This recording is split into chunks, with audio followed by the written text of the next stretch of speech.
नमस्कार, NokingNews.com में आपका स्वागत है। मैं हूं गिरिजेश वशिष्ठ। दिल्ली में कोरोना की बंदिशें हट गई हैं, लेकिन इनके हटने के पीछे क्या विज्ञान है या एक विशुद्ध राजनीतिक फैसला है, जिस राजनीतिक फैसले के पीछे केजरीवाल और केंद्र सरकार की दोस्ती नज़र आती है। क्या वजह है कि दिल्ली से बंदिशें हटाई गई हैं? क्या बंदिशें हटाई गई हैं? अब दिल्ली में क्या दृश्य रहने वाला है? सरकार ने अपनी नीति में बदलाव किया तो उसकी क्या वजह बताई है? ये सारी चीज़ें देखेंगे और आपको ये बताएंगे कि किस तरह से एक फ़ैसला जो साइंस का फ़ैसला होना चाहिए, वो फ़ैसला राजनीति का फ़ैसला होता है। हम लगातार हर चीज़ में देख रहे हैं, लॉकडाउन में देख रहे हैं, चुनाव प्रचार में देख रहे हैं, दूसरी चीज़ों में देख रहे हैं। और अब दिल्ली में जो बंदिशें हटाई गई हैं, मैं बंदिशें हटाने के पक्ष में हूँ, मैं बंदिशें ना लगाने के पक्ष में हूँ, लेकिन उसके बावजूद कहूँगा कि बंदिशें हटाने और लगाने का अगर आप फैसला करते हैं और आप दावा करते हैं कि विज्ञान के लिए ज़रूरी है, तो फैसला वैज्ञानिक आधार पर होना चाहिए। आज दिल्ली सरकार का जो फैसला हुआ है, वो क्या फ़ैसला हुआ है वो बताऊंगा आपको, फैसले के पीछे की वजह बताऊंगा और पूरी चीरफाड़ करूंगा। कहीं मत जाइए, चैनल को सब्सक्राइब कर लीजिए, मैं अभी लौट के आता हूँ। ये चैनल आपके दिए हुए धन से ही चलता है। जो लोग भी धन देते हैं उनका हम आभार व्यक्त करते हैं, और अगर आप भी धन देना चाहते हैं, कुछ लोग नियमित धन देते हैं क्योंकि एक बार देके कुछ नहीं होगा, तो अगर आप भी धन देना चाहते हैं तो हमारा UPI ID डिस्क्रिप्शन में है और उसके ज़रिए आप भुगतान कर सकते हैं। और एक बारकोड भी आपको मिलेगा स्क्रीन पे, जिसको स्कैन करके आप भुगतान कर सकते हैं। वीडियो के अंत में भी एक बारकोड आता है। बस अभी शुरू करते हैं।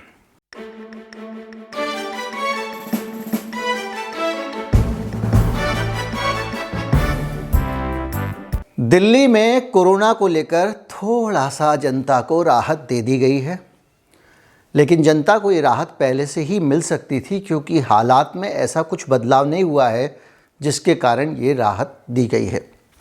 पहले मैं आपको बताता हूँ कि राहत क्या क्या दी गई है, फिर बताऊँगा इसके पीछे के कारण क्या रहे हैं। सिनेमा हॉल खुल जाएंगे 50% कैपेसिटी के साथ में। वीकेंड कर्फ्यू हटा दिया गया है पूरी तरह से। अब आपके जो वीकेंड में बाज़ार बंद रहते थे वो सारे के सारे खुल जाएंगे। शादी भी 200 लोग अगर आपकी शादी में आते हैं तो आप शादी ब्याह कर सकते हैं। 200 से ज़्यादा गेस्ट नहीं होना चाहिए। और सरकारी दफ्तर फिर से 50% कैपेसिटी के साथ फंक्शनल हो जाएंगे। सारे एजुकेशनल इंस्टीट्यूशंस बंद रहेंगे, लेकिन मनीष सिसोदिया कह रहे हैं कि हम जल्दी ही दिल्ली के स्कूल भी खोलने वाले हैं। और नाइट कर्फ्यू जारी रहेगा, जो रात को 10 बजे के बाद लगता है, सुबह 5 बजे तक। इसके अलावा रेस्टोरेंट भी खुल जाएंगे 50% कैपेसिटी के साथ में। जो बाज़ारों में एक ऑड इवन लागू था कि आज ये दुकान खुलेगी तो कल इसके बगल वाली खुलेगी, तो ये ऑड इवन भी अब बंद हो जाएगा, अब सारी दुकानें खुलेंगी। कोविड एप्रोप्रिएट बिहेवियर जो है उसको बढ़ा दिया जाएगा, यानी जो आपका मास्क का चालान करते हैं वो भरपूर करेंगे, दबा के करेंगे।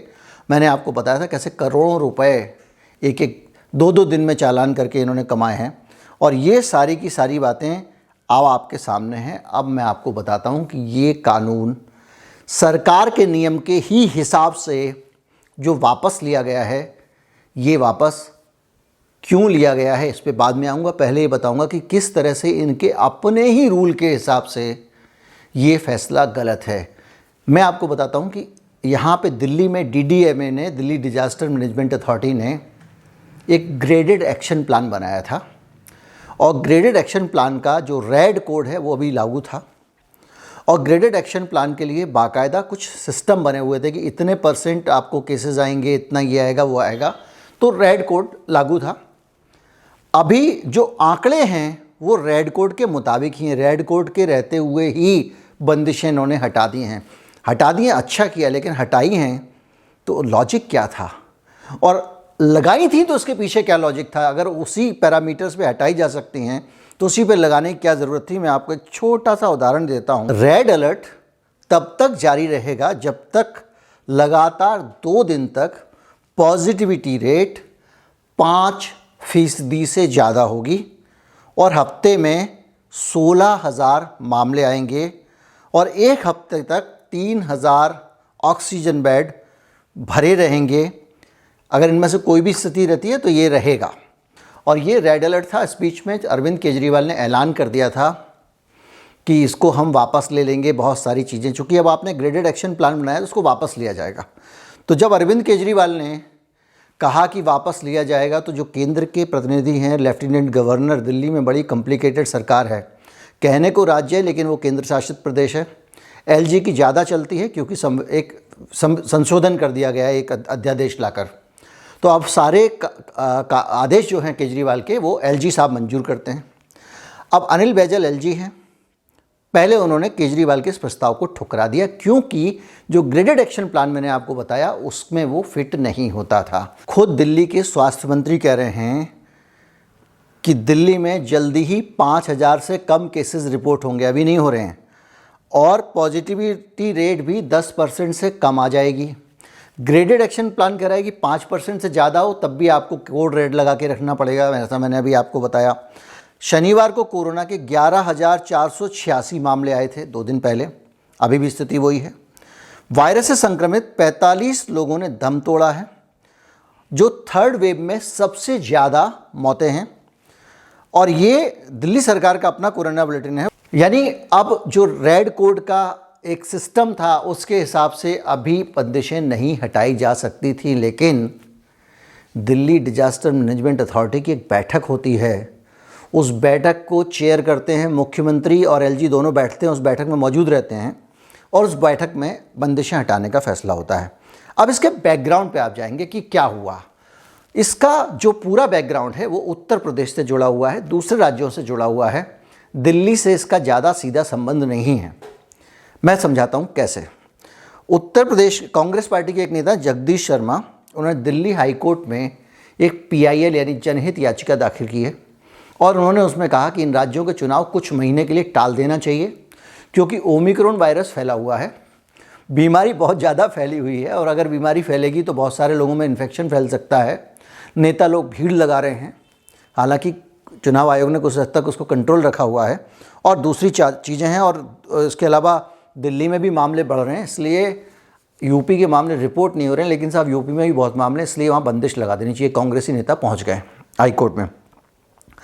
अब जाहिर बात है कि जब हाईकोर्ट में मामला जाएगा तो हाईकोर्ट में अगर आप सिचुएशन कंट्रोल में नहीं दिखाएंगे और ये बताएंगे हाँ वाकई एलजी साहब ने ठुकरा दिया, अभी भी रेड कोड लगा हुआ है दिल्ली में, अभी भी बंदिशें लगी हुई हैं, तो क्या होगा? तो होगा ये कि जो व्यक्ति चुनाव को टालने की बात कर रहा है उसको ताकत मिलेगी, वो कोर्ट में उसकी बात में वजन बढ़ जाएगा। तो अब सवाल इस बात का है कि भैया जब सब कुछ नॉर्मल था, टेंशन लेने की बात नहीं थी, बंदिशें लगाने की बात नहीं थी, तो आपने लगाई क्यों थी? साइंटिफिकली या तो आप आज गलत हो या इससे पहले गलत थे, और पहले गलत थे तो उसकी सज़ा कौन देगा, आज गलत हैं तो उसकी सज़ा कौन देगा। लेकिन मसला सिर्फ एक कोर्ट की याचिका का नहीं।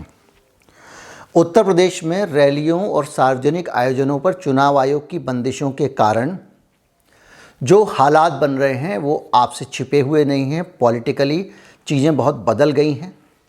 जो भारतीय जनता पार्टी सत्ताधारी पार्टी है जो उत्तर प्रदेश में, उसका जो काम करने का तरीका है, उसके जो करिश्माई नेता हैं जिनके भाषण बहुत आकर्षक होते हैं, उनको भाषण देने और रैली करने का मौका नहीं मिल रहा है। स्वयं प्रधानमंत्री मोदी की रैलियां किसी भी चुनाव में बहुत गहरे असर डाल सकती हैं।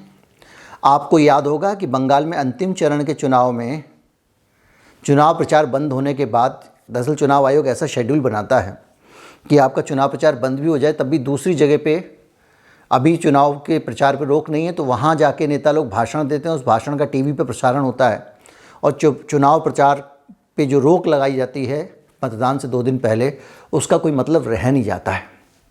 उसके बाद अब ये चुनाव आयोग कर रहा है। तो बंगाल में जब ये हुआ था तो आखिरी चरण का जब प्रचार बंद हो गया तो भाषण कहाँ से दें, तो मोदी जी बांग्लादेश गए थे, वहाँ से उन्होंने भाषण दिया था, याद कीजिए। यानी मोदी जी के भाषण बहुत मायने रखते हैं बीजेपी के लिए चुनाव के प्रचार में। अब मोदी जी के भाषण इन चुनावी बंदिशों के कारण उत्तर प्रदेश में हो नहीं पा रहे हैं और उसका असर आप देख रहे होंगे ज़मीन पे। बार बार फीडबैक आ रहा है कि बीजेपी लगातार पिछड़ती जा रही है इस चुनाव में और उसके लिए चीज़ों को अब मैनेज करना भी मुश्किल हो गया है। खुद अमित शाह जा रहे हैं, कई तरह की सांप्रदायिक बातें कर रहे हैं, पश्चिमी उत्तर प्रदेश में अलग अलग नेताओं को मना रहे हैं, जाट बनाम मुसलमान और बहुत सारी बातें वो कर रहे हैं। तो इस पूरे वातावरण के बीच में अब एक ही रास्ता है कि उत्तर प्रदेश में थोड़ा सा कोरोना की बंदिशें हटा दी जाएं, विज्ञान के कारण नहीं, राजनीति के कारण। बंगाल में भी यही हुआ था, याद कीजिए। अगर बंदिशें कोरोना की हट जाती हैं, थोड़ी रैलियां होने लगती हैं, थोड़ा प्रचार होने लगता है, तो फ़ायदा मिल सकता है। और अगर वहाँ पे आपको बंदिशें हटानी है तो उसके लिए आपको खेल क्या करना होगा, आपको बताना पड़ेगा चिंता की बात नहीं है। आप कह रहे हो कि रेड कोड लागू होगा, ग्रेडेड एक्शन प्लान में इतने केसेस आएंगे तो चिंता की बात होगी, लेकिन उतने केसेस आने के बावजूद भी आप ग्रेडेड एक्शन प्लान हटा देते हो ताकि चुनाव आयोग के सामने जाके आके एप्लीकेशन लगा सको कि देखो चुनाव आयोग जी, हम एक एप्लीकेशन लेके आएंगे जिसमें लिखा होगा देखो जी दिल्ली में भी बंदिशें हट गई हैं और ओमिक्रॉन उतना घातक नहीं है, ये नहीं है, वो नहीं है, इसलिए आप यूपी में भी बंदिश हटा दो, होने दो चुनाव, ताकि अच्छी तरह से इस चुनाव में आखिरी मूवमेंट पे, अब आखिरी वक्त ही बचा हुआ, 10-15 दिन का खेल बचा है, इस दौरान कुछ मैनेज किया जा सके, जो नुकसान है उनकी भरपाई की जा सके। और अब इससे आप अंदाज़ा लगा लीजिए कि अरविंद केजरीवाल किसके लिए खेल रहे हैं, और इससे भी अंदाज़ा लगा लीजिए कि खुद केंद्र की सरकार जो अरविंद केजरीवाल के प्रतिबंध हटाने पे अड़ंगे लगा रही थी, लेफ्टिनेंट गवर्नर जिन बंदिशों को मान नहीं रहे थे, वहीं मीटिंग में बैठ के वो पास करा रहे हैं। इन सारे वातावरण के बीच में पूरी की पूरी कवायद ये है कि जो उत्तर प्रदेश का चुनाव है उसमें थोड़ा सा प्रचार करने के लिए, शोर शराबे के लिए मौका मिल जाए। पहली चीज़, डोर टू डोर कैंपेन में भी ज़्यादा लोग इकट्ठे नहीं हो पा रहे हैं। ठीक है, प्रशासन पर असर है तो बीजेपी के कुछ लोग इकट्ठे हो जाते हैं तो उतना नहीं होता है, लेकिन फिर भी तो इस पूरी घटनाक्रम और कवायद के पीछे कुछ राजनीतिक बातें हैं, और राजनीतिक बातों के चलते दिल्ली वालों को राहत मिल गई है। उन्हीं राजनीतिक बातों के चलते उत्तर प्रदेश वालों को भी, हम अगर केवल अपनी राहत की सोचें तो उत्तर प्रदेश वालों को भी राहत मिलने वाली है। और दूसरे राज्यों में भी जब यहाँ 2 जगह राहत मिलेगी तो ओमिक्रॉन के होते हुए भी बंदिशें हटाई जाएंगी, क्योंकि अभी तक का जो अनुभव है, अभी तक क्या इस वायरस का पहले दिन से अनुभव था कि ये तो टीके लगा रहा है, ये तो डॉक्टर साहब हैं, या हम लगातार आपको कह रहे हैं, और ये कोई नुकसान नहीं पहुँचा रहे हैं, उसके बावजूद दुकानदारी के लिए ये कर दिया गया है। लेकिन सबसे बड़ी बात जो बंदिश लगनी चाहिए, जो हटनी चाहिए, वो जुर्माने की बंदिश है। आप 2000 रुपये दिल्ली में एक बार चालान, एक आदमी के मास्क ना पहनने पर चालान कर देते, नाक से खुला हुआ है तो भी। अपने परिवार के साथ गाड़ी में बैठ के 4 लोग जा रहे हैं, उनके ऊपर भी, वो घर में 4 एक कमरे में रह सकते हैं, गाड़ी में 4 एक कमरे में नहीं रह सकते। 8000 रुपया सीधे। दूसरे राज्यों में 500-500 रुपया भी है, कई अलग अलग राज्यों ने लगाए हुए हैं। ये हटना चाहिए क्योंकि ये लूट है, और इस लूट में बाकायदा सिविल डिफेंस के वॉलंटियर्स को भागीदार बनाया गया है। उनको कमीशन देती है दिल्ली सरकार, और वो लोग छुप छुप के खड़े होते हैं और पकड़ पकड़ के चालान करते हैं। कुल मिला के बीमारी जो है वो विज्ञान से एड्रेस नहीं हो रही है हिंदुस्तान में, बीमारी राजनीति से, धंधे से, व्यापार से और दूसरे खेलों से मैनेज हो रही है, और इस मामले में भी यही दिखाई देता है। उम्मीद करता हूँ वीडियो आपको अच्छा लगा होगा। अच्छा और बेबाक वीडियो लगा हो तो ज़्यादा से ज़्यादा लोगों तक पहुँचाएँ। चैनल को अगर सब्सक्राइब नहीं किया तो सब्सक्राइब कर लें, और अगर आप हमें चंदा देना चाहते हैं तो हमारा UPI ID तो है ही डिस्क्रिप्शन में। इस वीडियो के ख़त्म होते ही आपको एक बारकोड दिखाई होगा, देगा, उसको स्कैन करके भी कर सकते हैं। नमस्कार, जय हिंद।